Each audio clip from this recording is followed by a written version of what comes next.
A very good evening to you and welcome back on PACIS TV. This is the time for the news in English. My name is Benjamin Quisera and these are the top stories.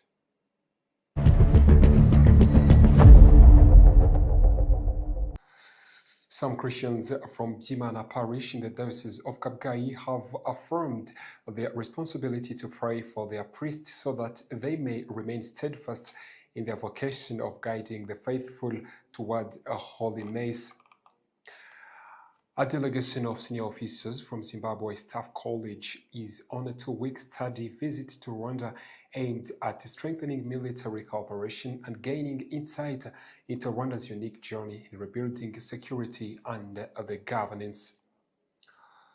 The management of Nyamagabe Youth Center is calling for urgent action to address the shortage of skilled professionals capable of providing quality vocational training to young people. In international news, Japan is currently facing a severe natural disaster following a powerful earthquake that struck its southwestern region, leaving widespread destruction, casualties, and ongoing emergency operations that is taking place in Japan. Welcome to our news in detail, brought to you in partnership with the Credo Hotel.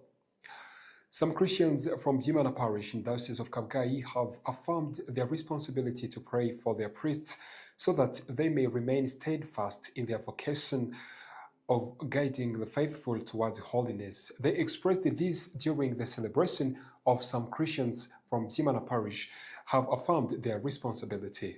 More report. They expressed this during the celebration of 25th Priestly Jubilee of Father Habyarimana Vincent and the native of parish and Father Bimenyimana Benoit, who currently serves there.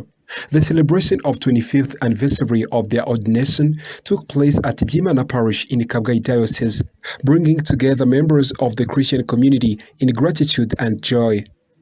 Christians of Jimana Parish, reflecting especially on the jubilee of Father Habyarimana Vincent, who originates from their community, emphasized their duty to support and accompany priests in their mission of sanctifying God's people. They noted that continuous prayer is essential so that the Lord may strengthen priests in their calling to serve the faithful.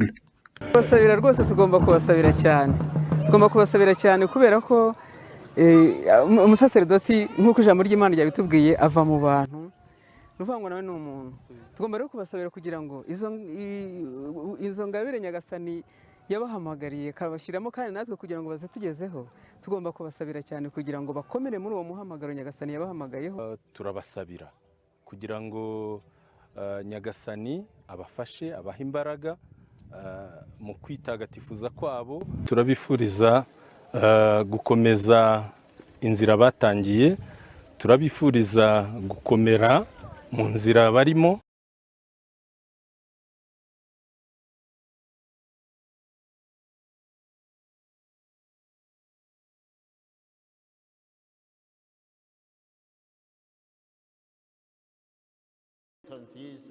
Izi ntore za Nyagasani twizihije, tukaba twizihije yubile yabo. Kiliziya yabatoye ngo barangazwe imbere n'umwepiskopi wacu kandi bafashijwe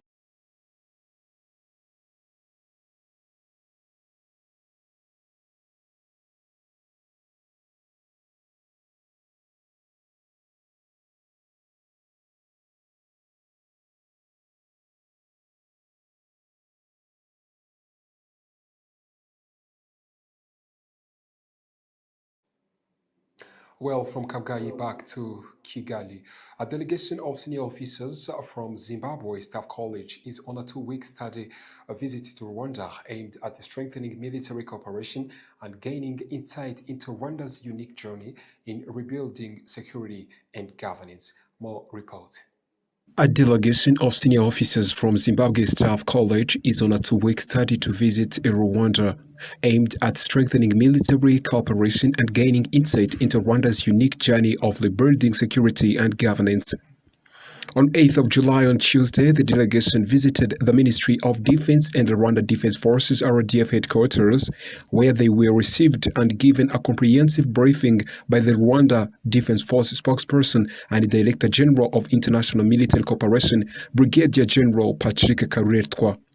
Brigadier Kabiretwa outlined the origin and evolution of the Rwanda Defense Forces, explaining its transformation from liberation movement into a professional army that contributes significantly to national development.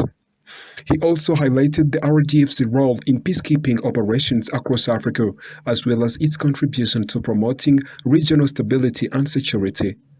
The head of delegation, Colonel Cosmo Kondero, who also serves as Director of Studies at Zimbabwe Staff College, expressed appreciation for the warm reception extended by Rwanda.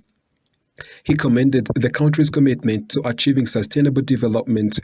He further praised the RDF for its role in both domestic development initiatives and international peacekeeping missions, noting the positive impact these efforts have on communities. During their visit, the delegation toured the Kigali Genocide Memorial Site and the Campaign Against Genocide Museum, where they reflected on the history of the 1994 genocide against the Tutsi and Rwanda's progress in fostering unity, reconciliation, nation building, and lasting peace. The visit provided the officers with a deeper understanding of the importance of preserving history and drawing lessons from it to prevent genocide and promote national unity. In the remaining days of their study tour, the delegation will visit various government institutions to further understand Rwanda's governance model and its progress in socio-economic development. This study visit reflects the growing cooperation between Rwanda and Zimbabwe in military education and training, as well as the shared commitment of both nations to advancing peace, security, and sustainable development across Africa. The management of Nyamagabe Youth Center is calling for urgent action to address the shortage of skilled professionals capable of providing quality vocational training to young people. They emphasized that this gap is limiting the effectiveness of the effort to equip youth with the practical skills in various trades they are currently learning, as well as in areas they wish to explore. More report. The management of Nyamagabe Youth Center is calling for urgent action to address the shortage of skilled professionals capable of providing quality vocational training to young people. They emphasize that this gap is limiting the effectiveness of the efforts to equip youth with practical skills in various trades they are currently learning, as well as in areas they wish to explore. Despite the Nyamagabe Youth Center's continued efforts to train young people, particularly school dropouts, in a range of vocational skills such as tailoring, hairdressing, information technology, financial management, and project development, its leadership notes that the lack of qualified instructors remains a major challenge. The shortage has affected the quality and level of training delivered to the youth attending the center. Jean-Felix Amizelo, the coordinator of Youth Network established to promote youth development through Nyamagabe Youth Center in partnership with the Nyamagabe District and the Ministry of Youth and Arts, highlighted this concern and stressed the need for skilled trainers.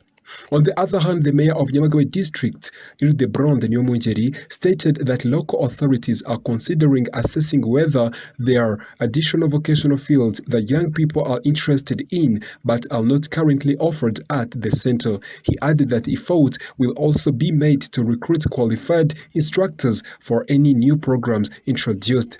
The Nyamagabe Youth Center began its operations in 2022. It is currently supporting over 87 young people from different sectors of district. However, there is a significant gender imbalance with only 3% male participants compared to 97% female. This disparity is attributed to the fact that the courses currently offered do not strongly appeal to male youth. Rwanda has signed an agreement aimed at combating violence against women and girls. The Minister of Foreign Affairs and International Cooperation, Olivier Nduhungirehe Jean-Patrick, signed the African Union Convention on Ending Violence Against Women and Girls. The signing took place in Addis Ababa, Ethiopia, making Rwanda the 9th country to sign the agreement, a clear demonstration of its commitment to addressing gender-based violence across the African continent. More report. Rwanda has signed agreement aimed at combating violence against women and girls. The Minister of Foreign Affairs and International Cooperation, Olivier Nduhungirehe, signed African Union Conversation on Ending Violence Against Women and Girls. The signing took place in Addis Ababa, Ethiopia, making Rwanda the ninth country to sign the agreement, a clear demonstration of its commitment to addressing gender-based violence across the African continent.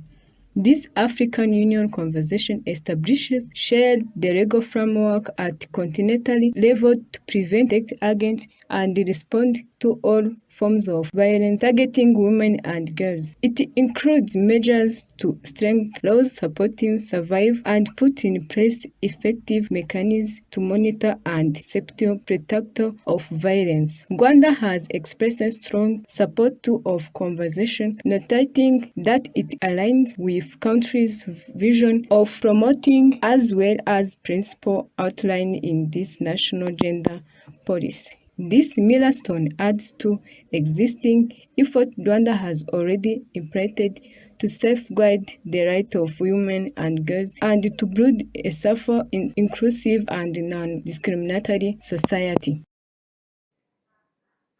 Well, after a short commercial break, we are coming back with international news tonight.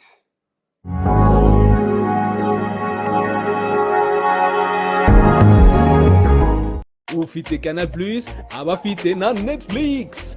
Niho honyine warebera K-pop Demon Hunters ndetse anime y'inyamamare muri iyi minsi. Mu mazi magari, abasare ba One Piece muri season ya kabiri baragashya kugeza ku nkombe. The Polygamist mwese mwakukiye imitima uyireba yicara na karahuri k'amazi hafi aho. The Night Agent season ya gatatu nibiturika bidasigwa bihasanze. Kuri Netflix ufite amahitamo y'imyidagaduro y'impande zose z'isi. Netflix iri muri abonema y'ikirenga nta yandi mafaranga wongeyeho. Niba ufite abonema ihutire gukurikiza amabwiriza ubundi ubone igisobanuro cy'uburyohe. Yemwe yashuri bose bashaka ni College Fondation Sinagera. Mama we. Iri ni ishuri ribumbatiye icyerekezo cy'u Rwanda twifuza kuko ritanga uburezi buhamye mu mashuri y'inshuke, abanza, icyiciro rusange ndetse n'amashami y'imyuga n'ubumenyingiro mu buhinzi, ubworozi, food processing, ubwubatsi, ubukanishi bw'ibinyabiziga, fashion design, gutunganya imisatsi, ububaji n'ubusuderi. Hari n'amasomo y'igihe gito short courses mu mashami yavuzwe haruguru aherekezwa na practice zihagije kuko abanyeshuri bigira mu nganda za Sinagera International Football Academy yigisha abana guhera ku myaka 6 gucunga ruhago sawa. Athleticism, imbyino nyarwanda no kwiga amategeko y'umuhanda no gutwara ibinyabiziga nabyo biri mu nyongera y'amasomo. Abana biga amashuri y'incuke n'abanza basoza ibyo byiciro bose bazi gutwara igare. Umwana wa secondary we atahana uruhusa rwo gutwara ibinyabiziga. Witinda kwandikisha umwana ku ishuri kuri Nyirangarama cyangwa ku mashami ya Sinagera Entreprise Urwibutso hose mu gihugu. Ku bindi bisobanuro hamagara 0788555123 cyangwa 0788559999. Twubaka ubukungu bushingiye ku bumenyi. Rero ugiye kutubwira impamvu zatumye uhitamo kuza gusaba akazi hano. Bwa mbere nza gusaba akazi hano nari nabitekerejeho, mbabarire.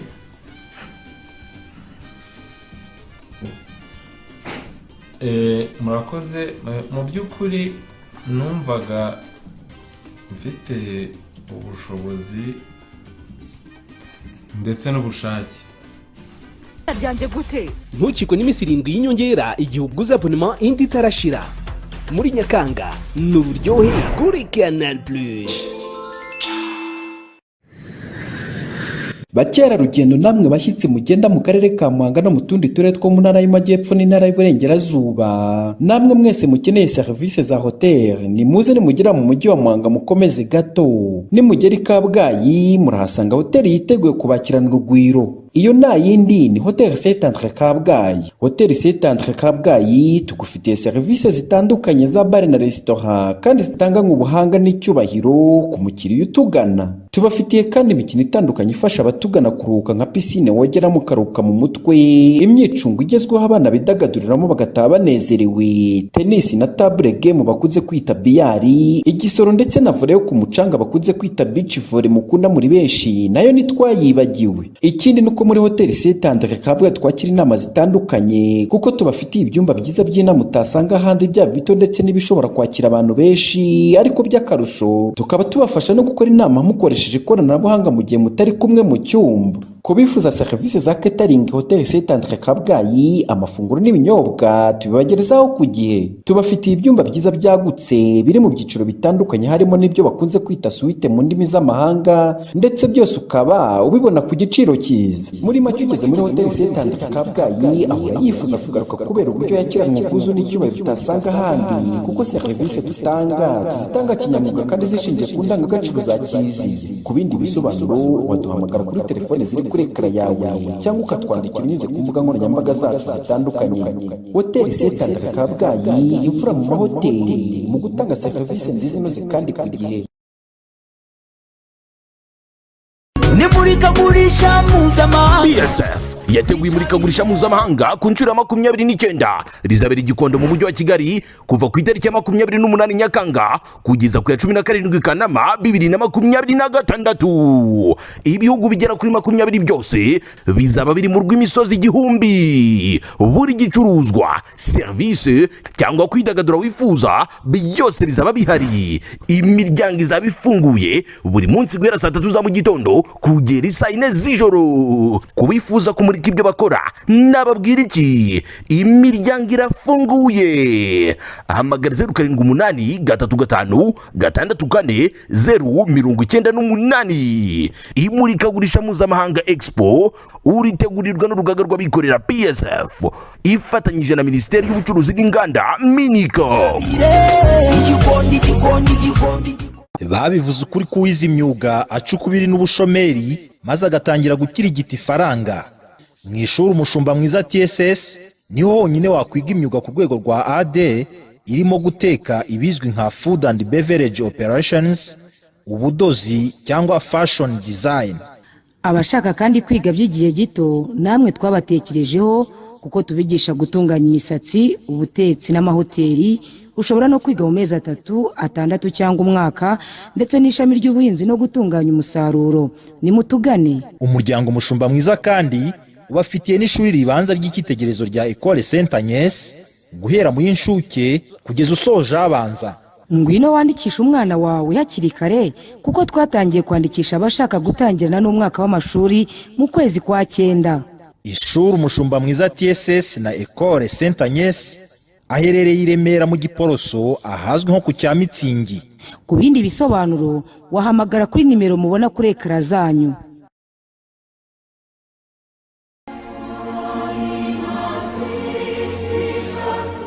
Ibihumbi 2 niwo mubare w'abanyarwanda bonyine bari barize kaminuza mu Rwanda hagati y'umwaka w'1963 n'1994. Abantu 2,000 mu myaka 30 yose. Hari kera hataraza kaminuza nka Catholic University of Rwanda, uyu munsi yamaze kurema ba rwiyemezamirimo ndetse no gushyira mu kazi abakozi benshi kandi b'abahanga. Muri uyu mwaka ku nshuro ya 12 iyi kaminuza igiye kohereza mu kazi izindi ntiti 453. Ibi birori bya graduation bizaba ku itariki ya 31 y'uku kwezi kwa 7 mu mwaka wa 2026 kuri Katedrale ya Butare. Barimo bazahabwa postgraduate diploma in education n'abarangije icyiciro cya 2 cya kaminuza mu mashami nka catechesis and religious sciences, business studies, education, health sciences, science and technology na social work. Muzaze twifatanye mu kwishimira iyi ntambwe idasubira inyuma dukomeje gutera. Ukeneye kugira icyo usobanuza duhamagare cyangwa utwandikire kuri 07 33 21 46 78.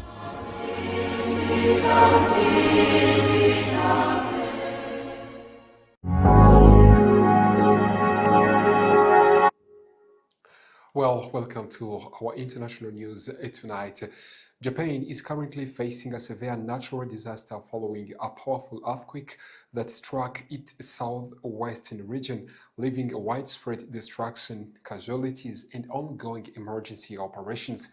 As of today, on 29th of July 2026, the death toll has raised at least 13 to 18 people, with dozens injured and several still missing under collapsed structures. Thousands of residents have been displaced, with over 8,000 to 9,000 people staying in evacuation centers after their homes were damaged or deemed unsafe. On the 28th of July 2026, a strong earthquake measuring around magnitude of 7.1 hit Kumamoto Prefecture on Kyushu Island, one of Japan's most seismically active regions. The tremor was felt across several prefectures and it triggered immediate emergency response, including evacuations and infrastructure shutdowns. Survivors have described terrifying moments during the quake, with many forced to spend the night outdoors or in vehicles due to fear of aftershocks. Experts warn that recovery could take months or even years, depending on the extent of structural damage and the frequency of aftershocks. Nevertheless, Japan's resilience, advanced disaster preparedness systems, and strong community solidarity remain key factors that will support recovery efforts and help rebuild the affected areas. From Japan straight to the Middle East, according to military officials, the joint operations targeted positions linked to Iran-aligned armed groups, including factions within Iraq's Popular Mobilization Forces. The strikes were carried out in response to a series of drones and missiles attack allegedly launched by these groups against U.S. forces and Saudi oil infrastructure. Reports indicate that multiple locations across northern and eastern Iraq, including Diyala and Kirkuk provinces, were hit. Casualty figures remain unclear, but early estimates suggest that at least several fighters were killed, with some sources putting the number at around 20. The operation is being described by analysts as an unprecedented escalation, as it marks one of the first openly coordinated military actions between Washington and Riyadh against Iran-linked groups on Iraq soil. In a response, Iran has reportedly launched missile attacks targeting U.S. positions in the region, signaling a dangerous cycle of retaliation. News edition tonight, but before we come to an end, so that they may remain steadfast in their vocation of guiding the faithful towards holiness. A delegation of senior officials from Zimbabwe Staff College is on a 2-week study visit to Rwanda aimed at strengthening military cooperation and gaining insight into Rwanda's unique journey in rebuilding security and governance. The management of Nyamagabe Youth Center is calling for urgent action to address the shortage of skilled professionals capable of providing quality vocational training to young people. In international news, Japan is currently